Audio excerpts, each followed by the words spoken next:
What's up, everybody, and welcome to a brand new episode of the 5280 podcast on the MHRT Network. I am your host, Manugas Creevy, alongside my co-hosts, as always, Cameron Parker, Gage Madrid, and Glenn Hauser. What's up, fellas? What's up? Yo, how's everything going? I'm already thrown for -7 yards, so I'm things are Right looking on up. track. Things are looking up. This means things are looking up. All right, so obviously we have some things to talk about with the Jets game, but there's so many other things to talk about because there is a lot going on in the NFL right now, namely a former Broncos player who is now suspended 4 games for violating the league's personal conduct policy for basically what it is now I lost the word. I had it, and now it's gone. Domestic violence. That's what it was. Allegedly? No, not allegedly. It was, dude, I had it, and now it's just not there. He's having a felony. I got it. Felony assault against a pregnant woman. Yeah. So stupid. Yeah, I mean, uncalled for. And it's interesting it took him this long to do the suspension. I mean, that's probably the most surprised part is that it took him this long to do a suspension.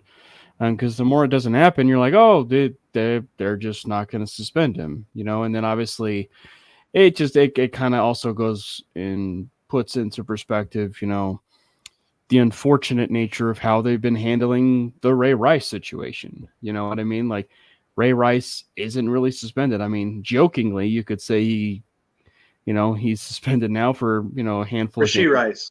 Rasheed Rice, yeah. Rasheed Rice, yeah. Well, I mean, Ray Rice too, but yeah. But I mean, like Rasheed Rice, I mean, you know, he should be suspended, and they never suspended him. But then, meanwhile, a year later, they don't suspend Vaughn, and then now they do. Like, I don't know. It's just very backwards. Well, I know that they also suspended Browns defensive tackle Michael Hall for something that happened in the offseason. So I guess like arbitrators that might have been reviewing shit finally got done with it. So that might lead to why the timing of it is now, and he's already played in 4 games this year.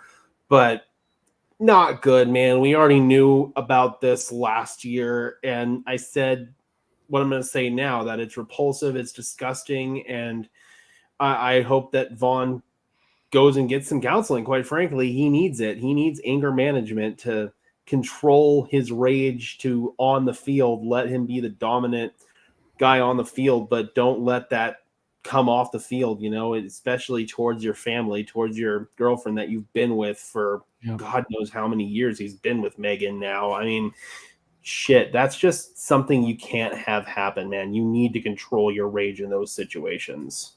Didn't this allegedly happen in Denver too? This isn't the first time, is it? Yeah. No, there's been multiple. So it's really hard, you know, like his legacy, and he's such a fan favorite still to this day, but it becomes very hard to reconcile real life from, you know, the happy-go-lucky guy that you would see on the football field and like with, you know, goofing around outside of it and wearing, you know, the Charlie Blackmon jersey, but, you know, knowing behind the scenes that he's, you know, that's a little bit different from the real deal. So speaking of Von Miller, did you guys see the video of the Jets fans burning the Von Miller jersey in the parking lot? And Von Miller's response was like, "What did I do?" Well, the funniest thing of that was like it wasn't a current player, like it wasn't, you know, it was a past player, and it just so happened to be Von Miller, and it's just like goes to show you how with the times, you know, that Jets fan base is it. You know, they're going to pick, you know, a player who's not been there for, 2 years. I think they went to TJ Maxx and just bought the clearance jersey of whatever Bronco was available. Yeah, off the side rack. And then another big story that's happening right now. And we kind of called this before the season. We were talking about the Raiders. You got Davante Adams, who has asked for a trade, and the Raiders say that they are open to accepting trade offers. Going. This news knocked Gage off his chair, apparently. Yeah, it fell right back. My webcam, I got a new desk and it needs to be stabilized. But for Davante Adams, man, we could have seen this one coming from a mile away. Like, the Raiders are a dysfunctional mess of an organization. You have them, first of all, getting rid of Derek Carr, the main reason why Davante Adams went to Las Vegas to begin with. They bring in Jimmy Garoppolo, and Davante is very vocal about his displeasure with the whole Jimmy Garoppolo situation, literally saying, yeah, I signed off on him getting benched. And he somehow made it through this offseason, still a Raider. And now we go in, they lose to the Carolina Panthers, fall to 1-2. He gets a hamstring injury. And now we have his head coach liking posts on Instagram saying that he's probably played his last down as a Raider. Davante goes on the Kay Adams show this morning and says, the Raiders have had no direct contact with me since that situation. So now we have Ian Rappaport tweeting out that he has requested a trade. He's going back to he's going to the New York Jets. He's going back with Aaron Rodgers. I have been very adamant about that for some time. There are other teams out there that are going to be interested, but I think Davante is trying to force his way to New York right now. I still think New Orleans and Derek Carr. That's just me. It's it's always been the case. Got room for him there. The Jets make more sense. They need somebody who can take some attention away from Garrett Wilson, and they need somebody who can just think about Davante Adams going up against a team's number 2 corner, or even Garrett Wilson going up team's number 2 corner. It's a matchup nightmare for the New York Jets. Davante and Aaron already have that chemistry that they can pick up immediately. Nathaniel Hackett, for all the displeasure that we have for him here in Denver, he will know how to utilize Davante and put him in the best situation to be successful, because it's pretty easy with Aaron and Davante. They will figure it out one way or another. It just makes so much sense at the end of the day. Give Aaron Rodgers his security blanket back. And this Jets offense could really start humming if Aaron Rodgers had an actual legitimate threat alongside Garrett Wilson. Allen Lazard is not that guy. Mike Williams did play well against the Broncos. We'll talk about that later. But I just feel like Davante going to the Jets has made sense really ever since last year when the Raiders moved on from Derek Carr. Well, I mean, funny enough, it made sense the moment he even was a Raider. I mean, like, because the moment it went south, everybody was basically mentioning, the Jets is the possibility, and the Jets should be their number 1 possibility. And, and to further what you were talking about with the quarterback position, going into this offseason, they never did anything to actually upgrade the quarterback position. So even after this Jimmy Garoppolo conversation that they had, where they brought him in, you go out and sign Gardner Minshew, or like you kind of dabble a little bit with, Jaden Daniels, but really nothing comes of it. So you're stuck with, basically Minshew and Aiden O'Connell, who knows? And we'll get into maybe the game there. We might actually end up seeing both, on Sunday. But, to your point, it's a very toxic work environment. People can say, what they want, in the sense that, we weren't really I wasn't meaning anything by it. Because I think, was it Antonio Pierce basically came out even said like, I didn't mean anything by it in terms of liking a post or something, in regards to that. Look, you retweet something on X, you retweet something on social media, you like something on social media, it's a very clear indication that you very much are in favor of whatever that, post is in correlation to, and it's very obvious when you like a sourced news page that, Davante Adams may have played, his final down. Sure seems to me like the coach that everybody had been vouching for, isn't maybe necessarily as liked in the locker room. And I think it'll be interesting to see, what the ripple effects are going to end up being like, here But I think the other team that's going to end up being worth monitoring is, in fact, the Washington Commanders here. That's going to probably be the other team. Pittsburgh maybe being another one, but I really do think Washington, if there is a team that could come in and basically supplant the idea of, not having, a Devontae Adams type relationship with, Aaron Rodgers, it is the Commanders. They have a boatload of cap space, so they can, regardless of, the fact that he's basically got, the contract, which is a pretty big contract, they can take it on. They can take it on and, basically work with it and either restructure it or kind of keep it as is. And, basically, fork over a draft pick, because at least in the early part of this season, Jaden Daniels looks to be that guy. And, and so I think it would be a very aggressive move, for the Commanders to really make a pull for a guy like, Jaden Daniels at that point. There are parallel worlds out there where Jaden Daniels is a Denver Bronco. Yep. And I do get the Rodgers connection with Devontae Adams, but the reason why I don't think the Jets, and obviously our opinions aren't really going to have any effect on where he goes, but yours definitely, I agree. Right. See, when you look at the Jets, right, like you have Aaron Rodgers, but you've got a GM, you've got a head coach, and you got an offensive coordinator that are all on the hot seat. Like Robert Saleh is not safe by any means. And so when you look at the Jets organization, do you want to go back into that situation that you just got out of with the Raiders? That's why I'm thinking, like, I get the Rodgers connection, but if you want to go to a more stable franchise, then Commanders would be one, the Saints could be one, the Lions could be one. Like, there's so many other options out there other than throwing yourself into turmoil. Plus, Aaron Rodgers, we have no idea if he's going to play past this year. Yeah, I think how early times have changed. indications. Go ahead. I was going to say the times have certainly changed when Washington is on top of the list of stable organizations. God, no. Dan Quinn. That's not the reason why. That's not the reason why.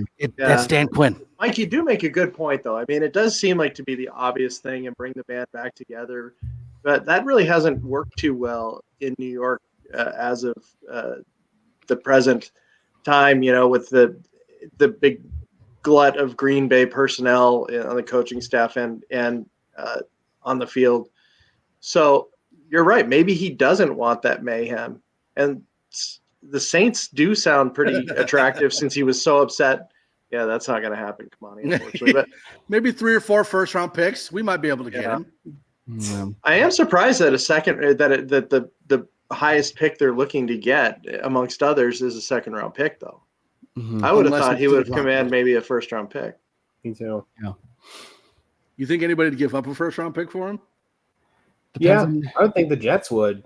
Depends on how desperate. Yeah, but I do think that the Jets would, and I think that, especially for a team like the Commanders, I think the offsetting point would be contract, because it's like, I think that's where, the Commanders come in, because it's like they could basically take on his contract, which probably would supplant the idea of draft pick at that point. Like, if you're willing to give out that second round draft pick, but also take on his entire contract to it for the most part, I would take that any day of the week. But the Jets, you have to also put yourself in their shoes. Like, say you're competing with Washington, you basically have to outbid the Washington Commanders. You know what I mean? Like, you basically have to outbid them. And, I would find it actually really hard to believe for the Jets to actually outbid a team like Washington if Washington really kind of dip their toes in and really wanted Adams. Yeah, I don't see Devontae going to any AFC West opponent of the Raiders. I could even see it being difficult to trade to somebody in the AFC, because you don't know if it's going to come back and bite you later in the season. You know what I mean? Well, for one, we're not the NFC North, and the NFC North has been, making it, pretty obvious that they like to, in division trades, specifically with, Detroit and, Minnesota. So yeah, Hawkinson. Mm-hmm. I'm just going to say this. I do think there are specific destinations Devontae is telling the Raiders, listen, Agree. you're going to trade me here or I'm just going to hold out essentially. I've got money in the bank. I don't have to worry about fines. I will eat whatever fines you give me.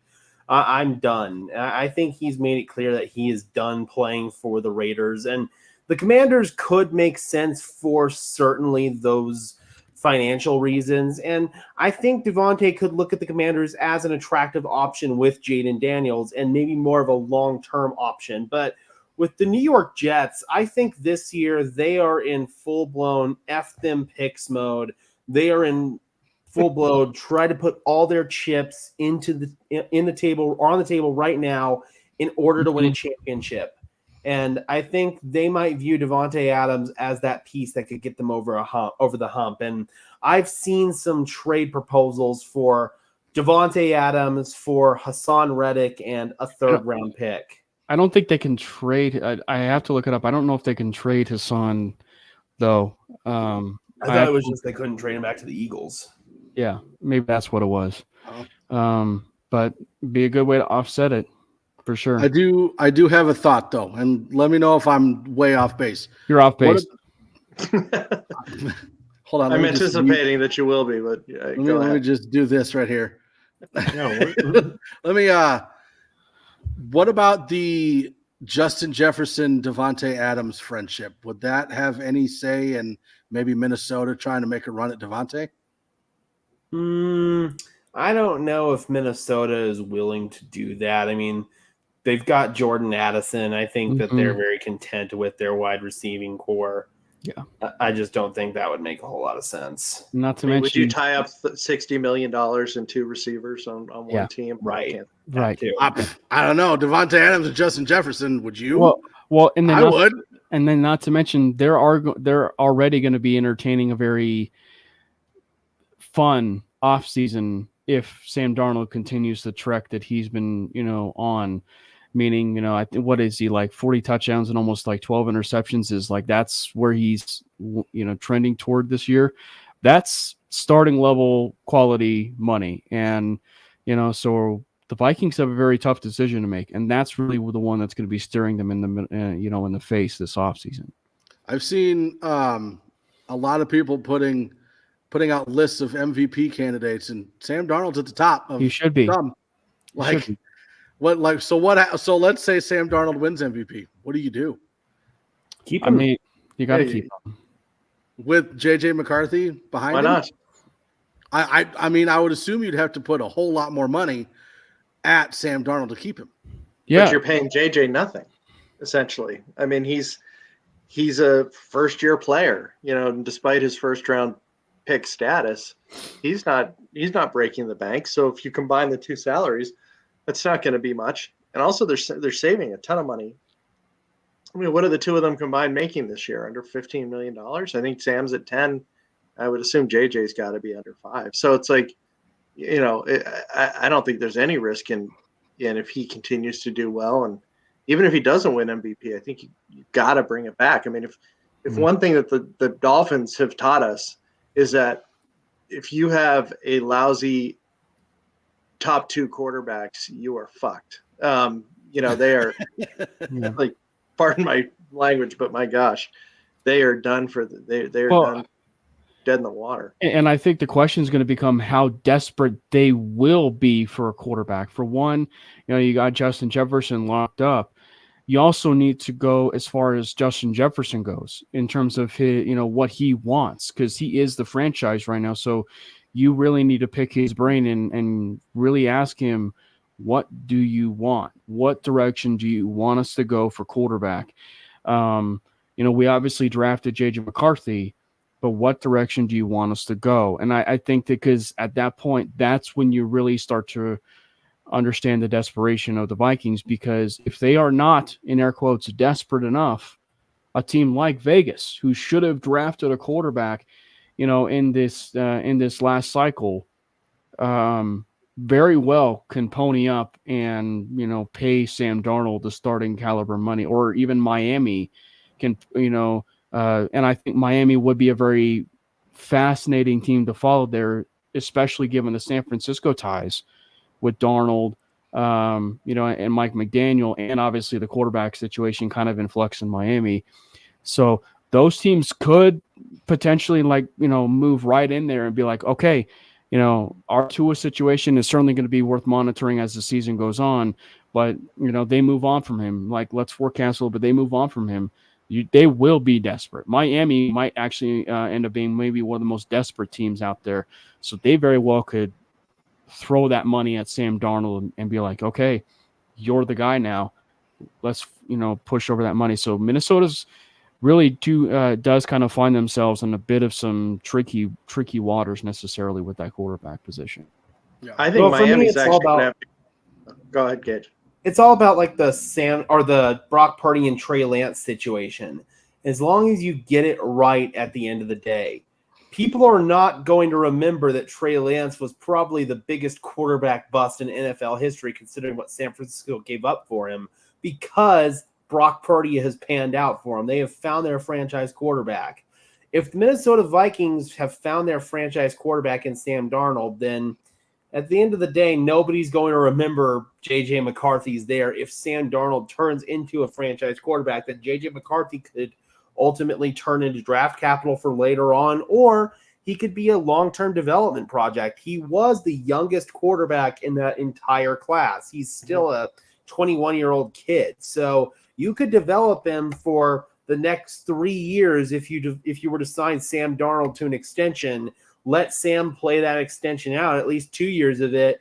And if things aren't going well, then you can probably turn things over to J.J. McCarthy relatively smoothly. Yeah. All right, so I got one more thing I want to talk about before we get into the Broncos stuff. And it's kind of fun to talk about this topic because we're not talking about the Broncos right now.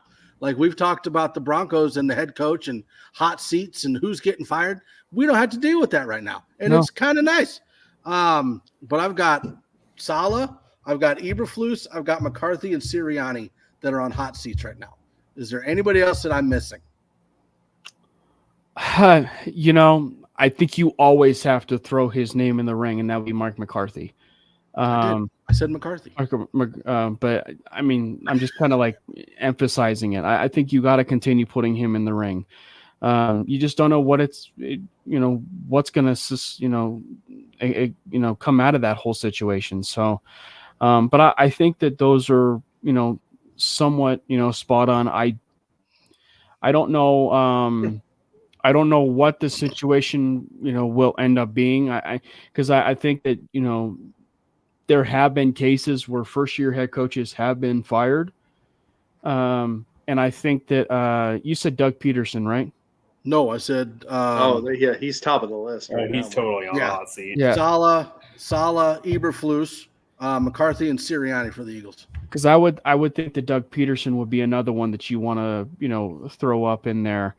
Maybe pun intended if you're a Jags fan. But Peterson. So Peterson should be there, especially with the Jags being basically the only winless team. Hot trash.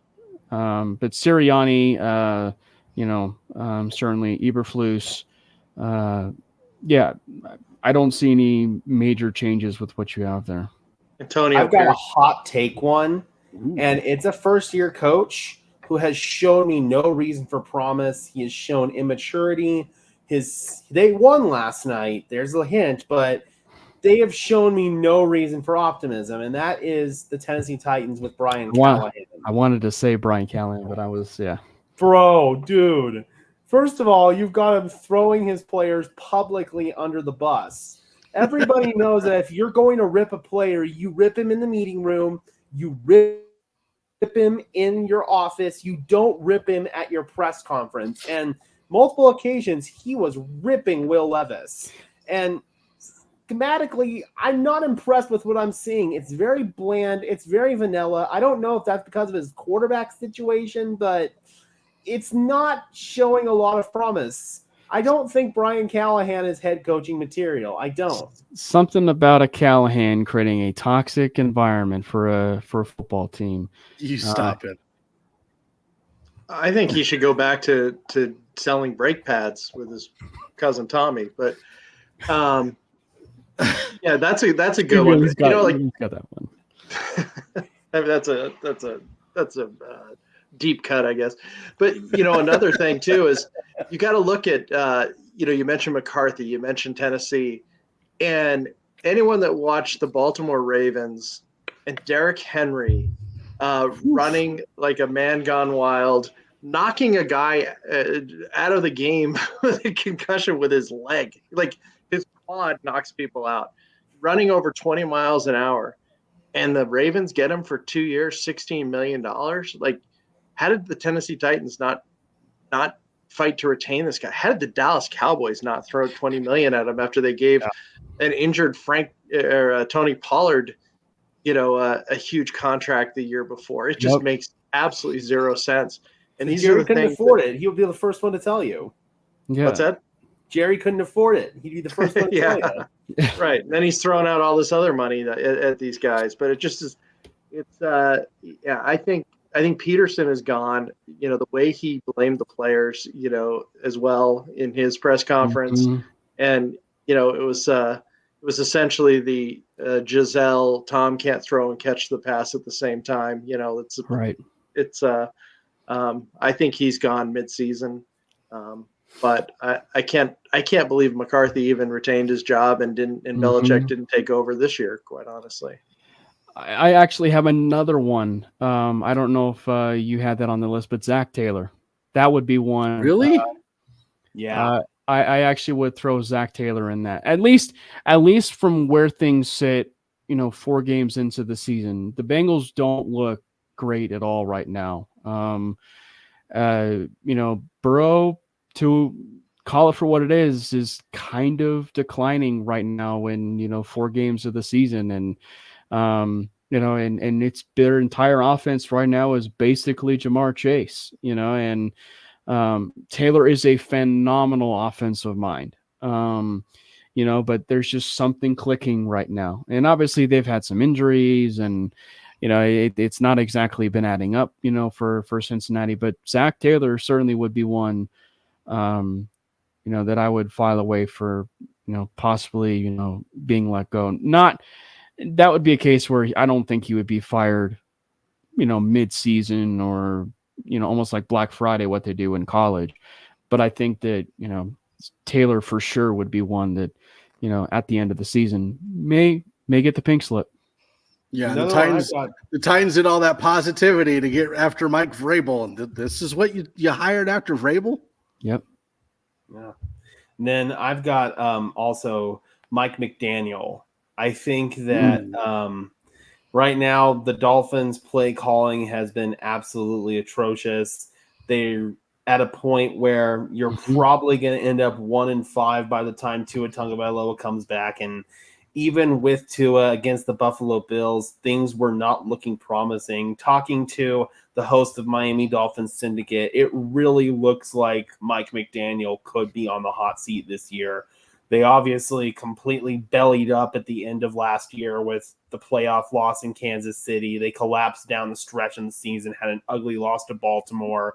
Yes, injuries have not helped their cause at all, but they just have not played up to expectations, and people in Miami are really starting to question if Mike McDaniel is the guy moving forward. Yeah, and I think that these are, I don't want to call them aggressive, but these are like hot take kind of situations, at least right now. But because you want to see the season unfold, but with where things currently sit right now, the Mike McDaniel, the Zach Taylor, like those are 2 specifically that probably worth filing away, at least from the midway point to the end of the year. I mean, and typically aren't there 6 to 8 coaching changes on an average year? So I mean, essentially 25% turnover in the head coaching ranks to begin with. So they're not necessarily hot takes if you actually have some comments that support what you're saying, and you guys have done well with that. Yes, absolutely. Yeah, and people are probably sitting here wondering, like, why are you talking about other teams, not the Broncos? I bring all that up because where the Broncos defense stands right now is top 3 in the league. We are ranked 2nd in total yards allowed through 4 weeks. We are ranked 2nd in sacks. like we are a top 3 defense right now, and I am terrified that we're going to lose Vance Joseph to a head coach spot. I mean, there's a lot of things that I think we're not in Vance Joseph's head, and I think he's having the time of his life. But he is definitely having the time of his life.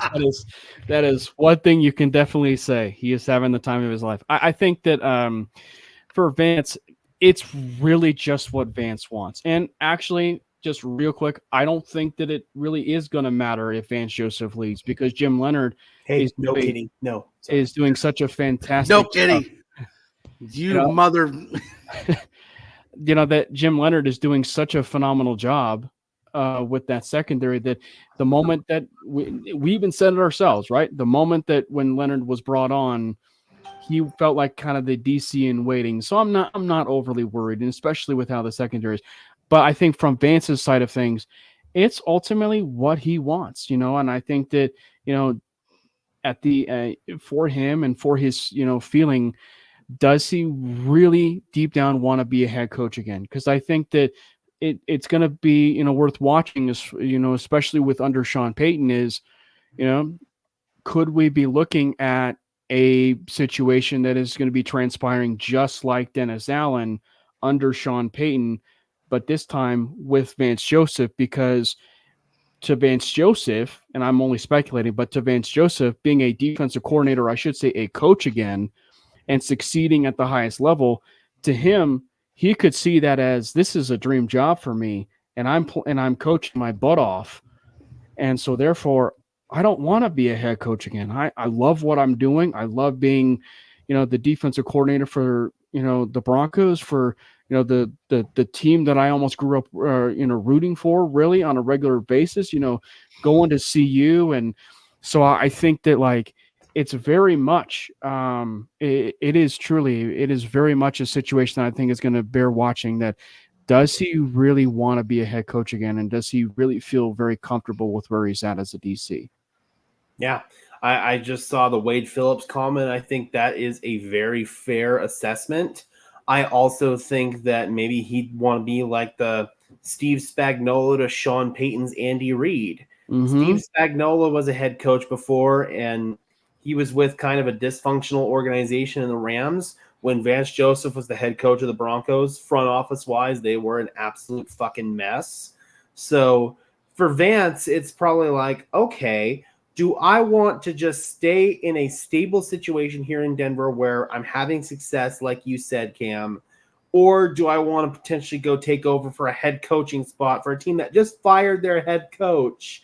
What stability does that bring? And also, I hate to bring this up, but you have to look at the success overall of defensive-minded head coaches in the NFL. Mm-hmm. I think a lot of these guys like Vic Fangio and some of these other guys like Wade Phillips back in the day, they woke up to the idea that, all right, look, I'm probably not going to have a high success rate as a defensive-minded head coach unless I have really good stability with offensive coordinator. I think Dan Quinn hit a home run hire as a defensive head coach with Cliff Kingsbury as his offensive coordinator, because I don't think anybody's going to be looking to hire Cliff Kingsbury as a head coach in the NFL anytime soon. But he is a brilliant offensive coordinator. Right. If you can find a coordinator that you're not going to risk losing to be a head coach, you keep that coordinator. And maybe the conversation between Sean Payton and Vance Joseph was, I don't want to be a head coach again. I will be your long-term defensive coordinator.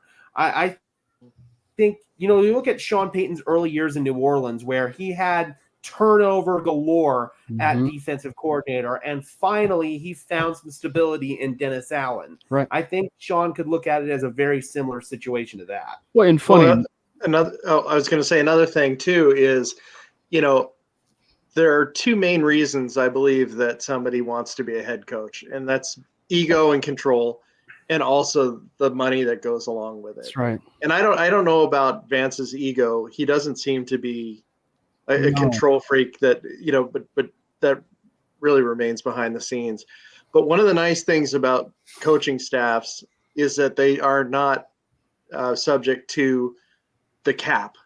And we have the richest owners in the NFL right now. and they could throw head coach money at Vance Joseph to stay, and he gets to stay in his Colorado home that he did keep even after he left the Broncos, and he could continue as long as the success is there. Should Vance leave, there's also the Broncos would receive 2 compensatory third-round picks in the following year's draft. So there is a bright side from the Broncos standpoint should he end up going and taking another head coaching job.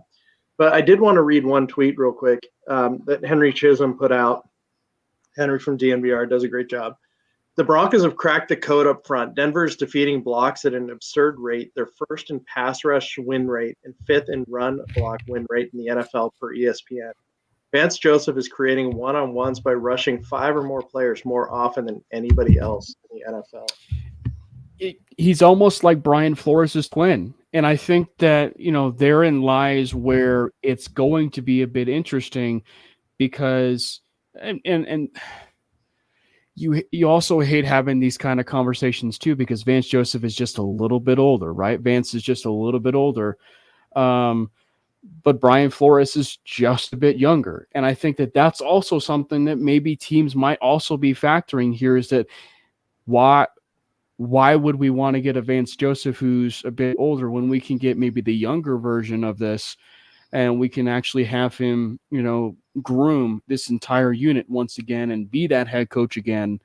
So I think that the Brian Flores element kind of under the radar a little bit is one that, could bear watching. But I think that at the end of the day, to basically come full circle is it's just ultimately going to end up being what does Vance Joseph want to do? And I think there was always a part of me that wondered, does Vance Joseph want to be a head coach again? Yeah, they went out and aggressively, got Jim Leonard, who they interviewed in the, in the cycle for defensive coordinator, meaning the Philadelphia Eagles, right? Like the Philadelphia Eagles, and they chose not to hire him. They didn't choose to, hire Vance, but like he was well sought out by teams. And so for Vance, it's just, if he feels comfortable and may end up being well compensated by his favorite team, that is such a hard thing to walk away from. Yeah, it is.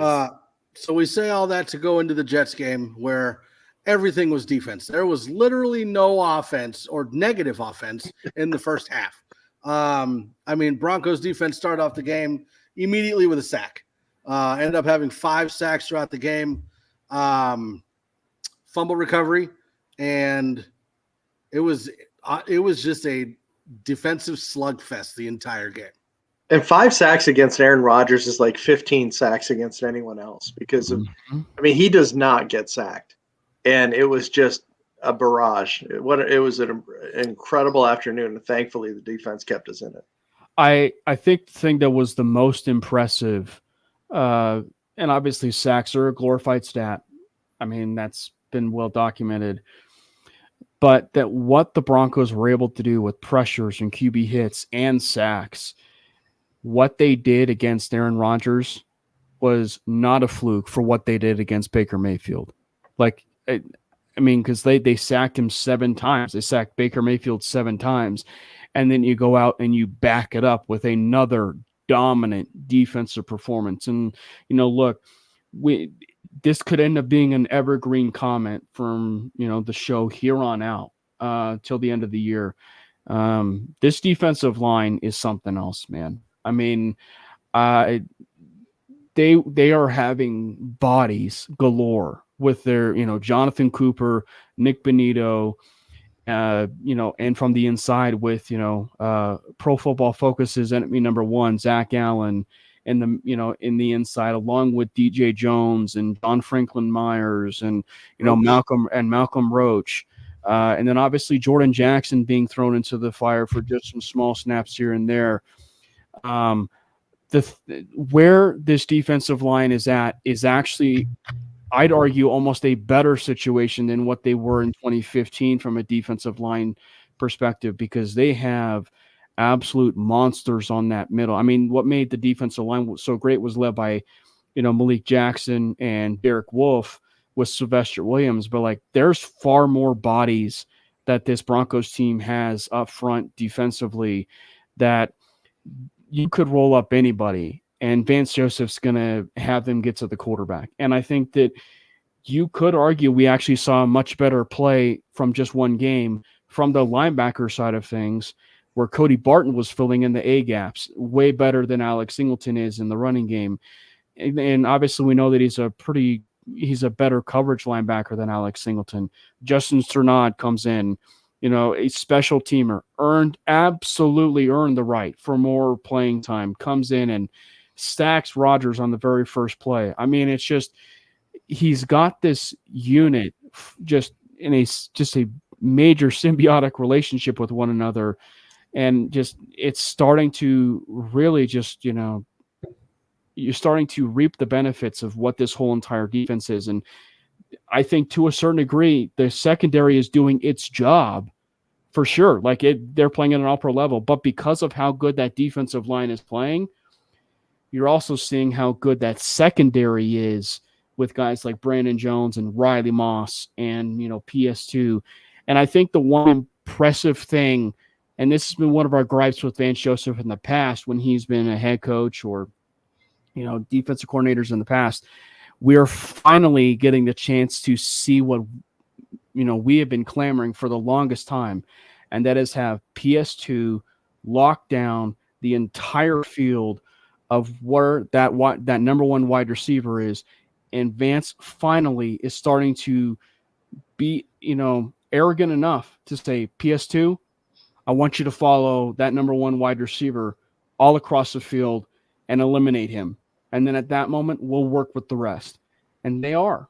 They're working with the rest, and they're eliminating the entirety of the offense. Yeah. And I'm so happy to report that the too high Vic Fangio soft, squishy coverage is gone. Vance Joseph is playing the most man coverage in the NFL right now. He's calling, I believe, the most blitzes in the NFL right now. He's playing single high coverage, cover one, cover three, which is leaving you not vulnerable in the run like the Broncos were at times last year. Cough, Miami. And then also it allows you to be more physical, play more press, get in your opponent's face, and it allows you to be more physical up front with your rushes. All of that feeds into each other. Vance Joseph is not afraid to play to win on defense. It's not like Vic Fangio where he's playing passive defense, playing to not lose. This is physical, aggressive, Wade Phillips style defense. That's what this really is I haven't seen defense like this in Denver since the Wade Phillips days, and it really brings a tear to my eyes. And Riley Moss seems to be in the picture every play. Like every play. It's his energy and his speed is incredible. And even the plays where he was called for the penalties, like those are things that can be fixed. He was giving good coverage. He just didn't turn around. Like he didn't make even an attempt to do that. But other than that, I think the guy is going to be a superstar. And McMillan, I mean, what can you say about him? This team is really enjoying each other. And Brandon Jones, my God, like what a signing that was. Like this defense is really just killing it right now. Yeah, and you can make the argument that we have two CB1s, PS2 and Riley Moss. Personally, like I think that there's every chance at the end of the season there could be a debate on which one is the better corner. Personally, you have three CB1s. If you're going to be that aggressive, you have three CB1s because you have J-Mac and you have Riley and you have PS2. And I think what makes Riley so fascinating, and I have to give I'm going to say it.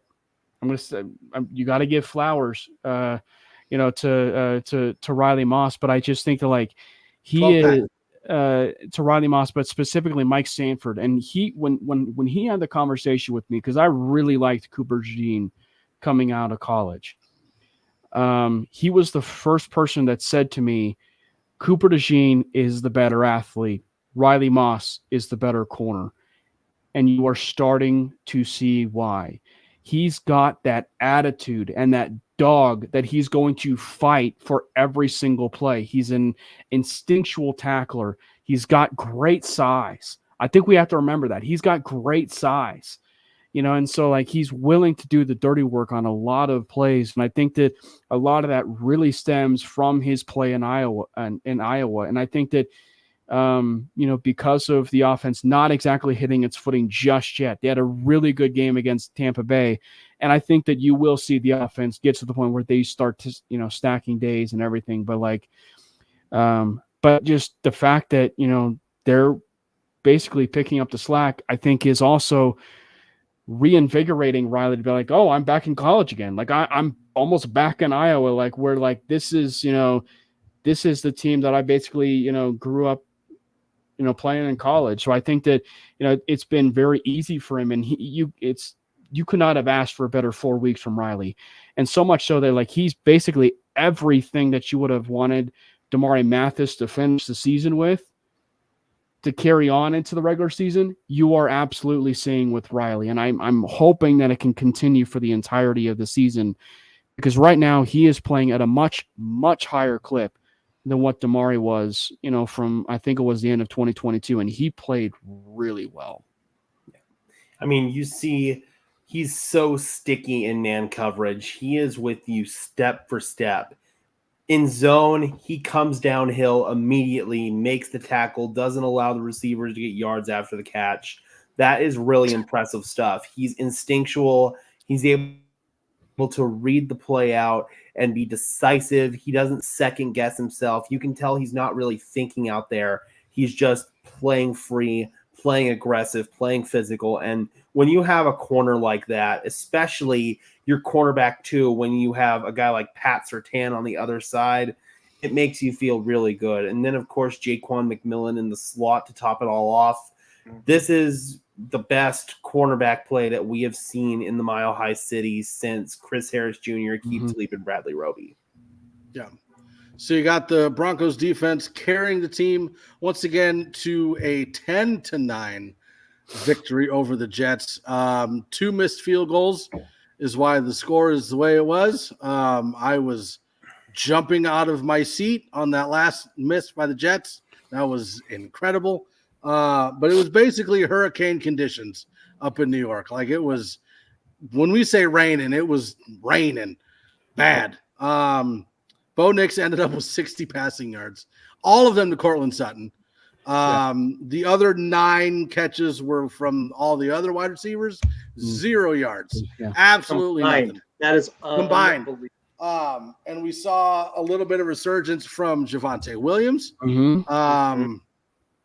Cortland Sutton got Bo Nix's first touchdown pass. Beautiful catch too. Yep. And then waited in the end zone until Nix came to him and then gave him the ball, which was awesome. Cool. I know that we talk Bo Nix a lot, but he's a rookie and he was our first round pick, so we're going to. I don't care. I would normally say I'm concerned, but you look at our 4 games and the teams that we've played, 3 out of the 4 are top 10 defenses. Like Bo Nix is going through a gauntlet right now. Yeah, he has. And I think that, I think it's funny looking at our schedules, when we did our schedule prediction, I think I had them at 2-2, going into the Raider game. But it was just reversed, it was reversed. I had them, winning the first 2 and losing the first 2. And it was, sorry, that's Jaden Daniels. At the moment. At the moment. Yeah. But I think that, I'm actually encouraged, and I think that he didn't play great against the Jets. And I think that you will never find a Bronco fan, in coming out of that Jets game where they say, oh, I thought Bo Nix played phenomenal football. No, he didn't play the best, but I think where it gets so skewed is this idea that, he didn't play well in the rain and, therefore his performance was really lacking. Well, who on the other side was struggling, playing in the rain. We can talk about 20 years. We can talk about how well the defense played, which they did. But like, we're talking about a guy who has seen it all, every single formation, every single defense that is thrown at him. And we're talking about a 40-year-old quarterback, and he was struggling throwing the football in the rain. So for as much crap as you want to give Bo Nix, Aaron Rodgers was struggling in the rain as well. And the one person who led the touchdown drive was not that AARP quarterback. It was the rookie quarterback who led the scoring drive, the touchdown drive, or I should say even the field goal drive. Because we missed the kick, but it was the Jets kicker who missed the field goal at the end. So where it really comes into focus, I think, for how Bo Nix really is playing is it wasn't great against the Jets, but like the game against Tampa, when you need a drive, and when you need him to go through the progressions and make the reads, and, he certainly got better in the second half. I mean, you are starting to see, I think, development from him as a rookie quarterback. I mean, and shout out to Cody Rourke who put it on Twitter, but that third down concept that they ran against the New York Jets was the exact same concept that they ran against Seattle, which was, I think, a dagger concept. Yeah. And he hit it, which in this young part of the season, that's exactly what you want of a young quarterback. And it was the biggest moment, and maybe the biggest moment of that entire game. And so you factor in that to where maybe Javonte's getting better with the running game, and Jaleel is looking really good too out of that game as well. So it wasn't just Javonte, but all in all, I'm kind of with you, Mike. I am, he didn't play great, but when you needed him to make a play, he made a play. Yep. And he has done that throughout the course of the season.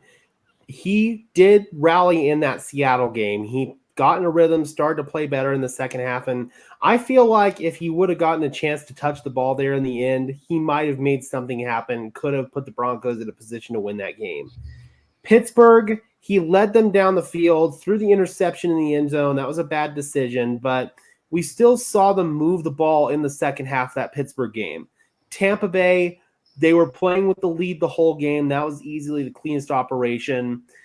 In the New York Jets game, we did see some instances where the ball came out of his hand off. Like it was a shot put almost. It didn't look good. But I will also say, just like you said, Cam, he made the plays when he had to. That dagger route was absolutely gorgeous. I've seen him hit that, and I've seen him miss it multiple times. And that time he hit it in a really tight window. That was a big boy throw, and it came at a time where they really needed it. And he hit Cortland Sutton wide open in the back of the end zone. Good scheming to get Cortland Sutton open there. Good route running by Sutton as well. We saw Bo Nix make the plays when he needed to make them. And just like I said, this progression is not always going to be linear. There are going to be peaks and there are going to be valleys. And there were certainly valleys in that game against the Jets. I mean, there's footwork issues that we're still seeing from Bo Nix. We're still seeing some skittishness in the pocket. Just stuff like that gives you cause for concern, accuracy issues downfield. But he's making the plays when you need him to make the plays. You're going to have to win sloppy games like that in bad weather, especially playing in a city like Denver. Quarterbacks will always say that the rain is the worst conditions to throw the football in. They would rather have snow than rain because you have the ball wet, you can't grip it, it comes out of your hand funny like we saw with Bo Nix. Aaron Rodgers, who's played in all kinds of weather in Green Bay, he says that rain is always the worst to play in. And we saw that. So hopefully we don't see many more rain games. But I will also say that Bo needs to hone in on his lower body mechanics. I'm hoping that he goes and sees a quarterback guru this offseason. Be it Jordan Palmer, be it somebody. He needs to learn how to tie his hips in with his upper body. He needs to learn how to set his feet to make some throws that he makes. I think that once he does that, he will become a much more accurate and consistent quarterback operating from the pocket. Yeah, where I'm encouraged with in regards to Bo is, Gage did a great job just highlighting game by game, his performance. but 2 interceptions in game 1, 2 interceptions in game 2. He's entering game 3 with no touchdown passes, 4 interceptions. I mean, this guy's on a trajectory to throw 34 picks on the season. You know, people were talking about potentially being in the Peyton Manning rookie year,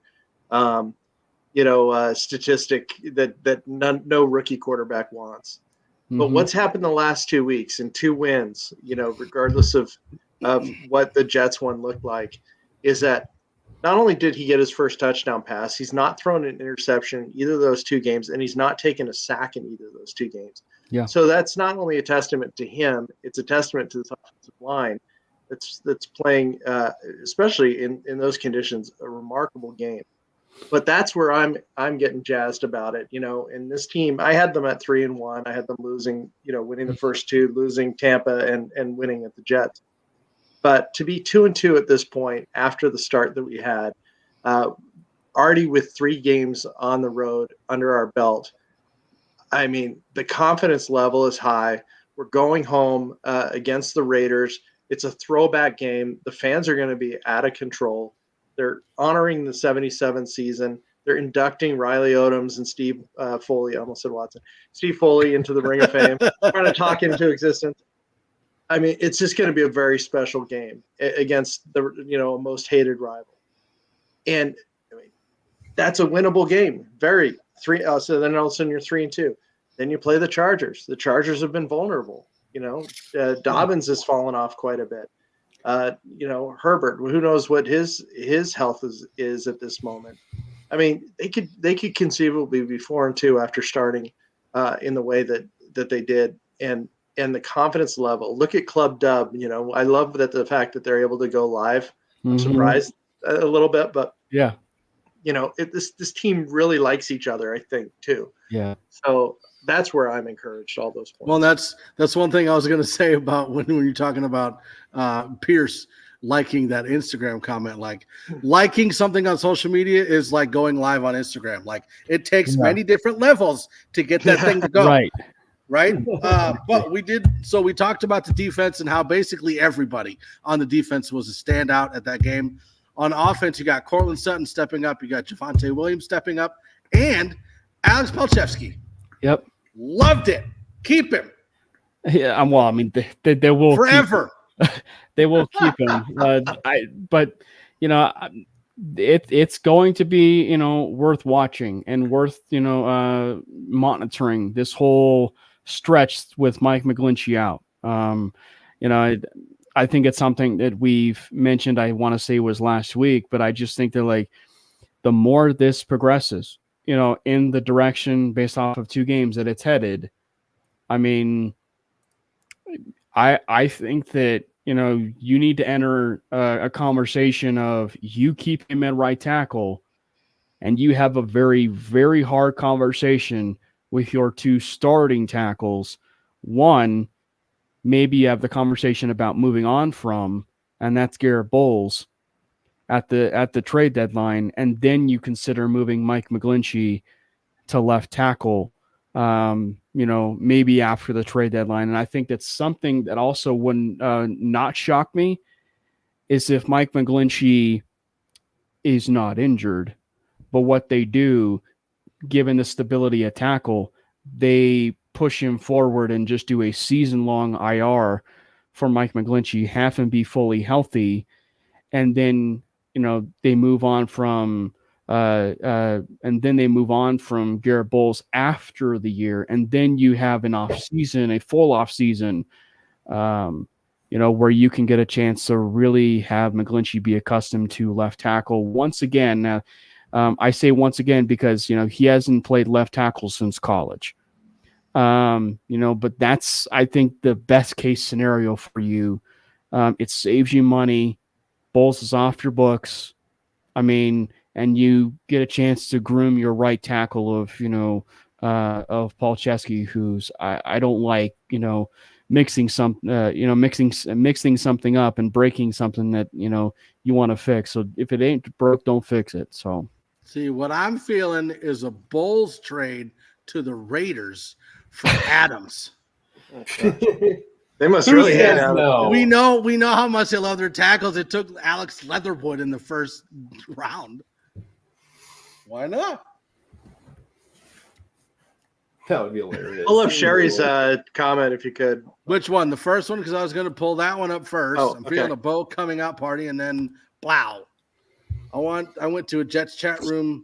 I said that right. Jets chat room. Just curious, and they're crying hard about losing. Talking about him tossing Jets aside like ragdolls. Did you see the smile on John Franklin Myers' face after he sacked? Yeah. That was awesome. Yeah, But I mean, again, like I'm not going to put that win all on the Broncos. Like the Jets made mistakes. Like there were Without question. coaching mistakes, play calling mistakes. There was a lot. So that like I get it. I understand you're upset, but that's what happens when you have a crappy front office that keeps the head coach. That's me. My I also I did want to mention somebody in the chat had referenced the fumble that was not called where Rodgers was down on Jonah Ellis. So. Momentarily, was this from an hour 51 minutes ago? No, but the Jonah Ellis fumble recovery that did not go the Broncos' way.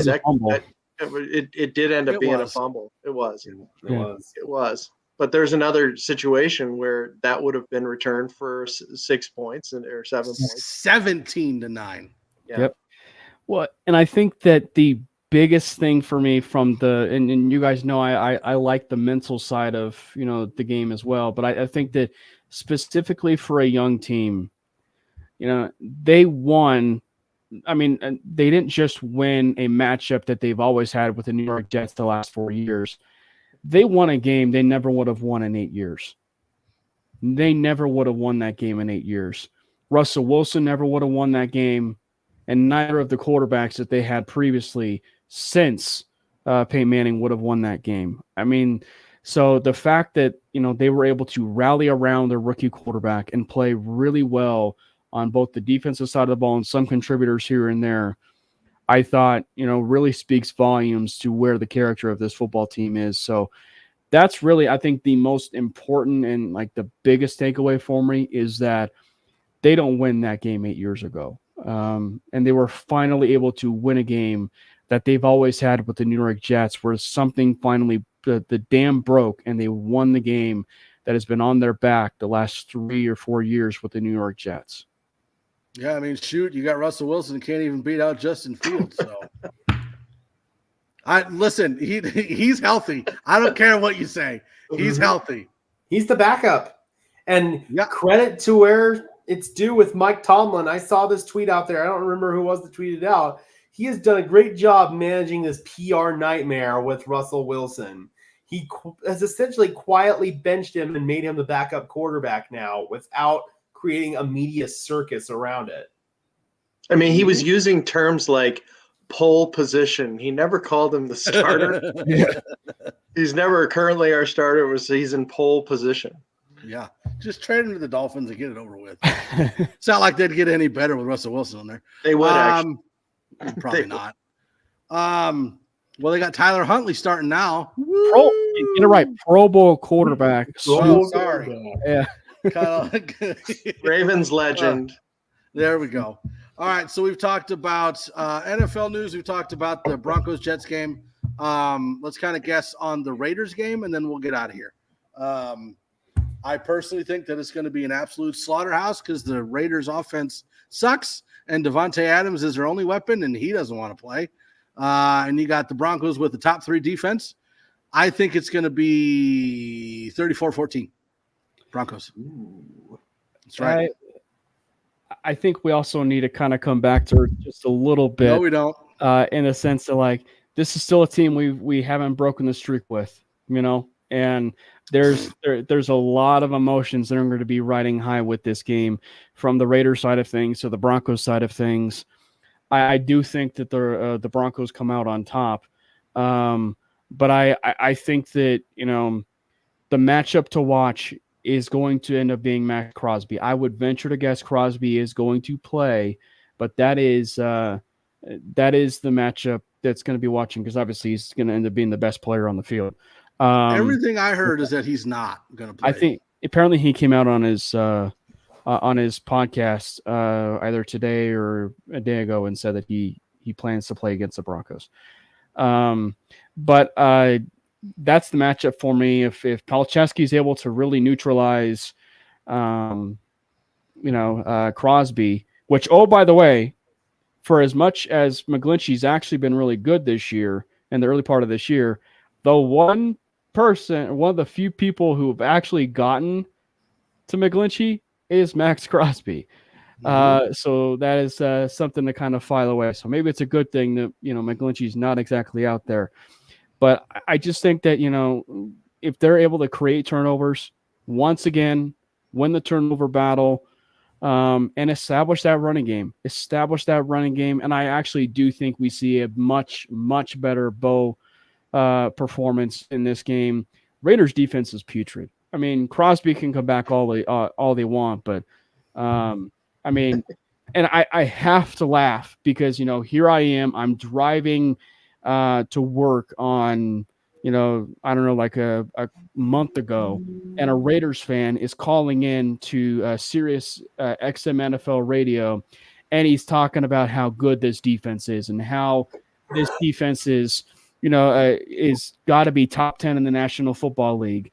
And, Who, the Raiders? Yeah, the Raiders. And then come to find out they're bottom of the barrel necessarily on the defensive side. Especially in run. And I think that where the Broncos, and I'm looking at that wide receiving core, that very, very still kind of skeptical wide receiver room and playmaker room, you got to, win on the line of scrimmage. They do play a lot of man, and so they've got to be able to win off the line of scrimmage. If they can do that and play at a very high level, looking at you, Josh Reynolds, no clutch drops. I think that the Broncos are going to be able to really, if they're able to do stuff like that, then yeah, I do think that there's a much viable window where they can win, 27-14 or, have a 30 points in this game. That was a long trip to get to that score. I had to fill up my tank a second time. I think that the game plan for the Broncos is very clearly going to be established. The run game, they are putrid at tackling. The Raiders are. They cannot win up front to save their lives. Max Crosby and Christian Wilkins, they're both good players, but they're still very vulnerable in the run game.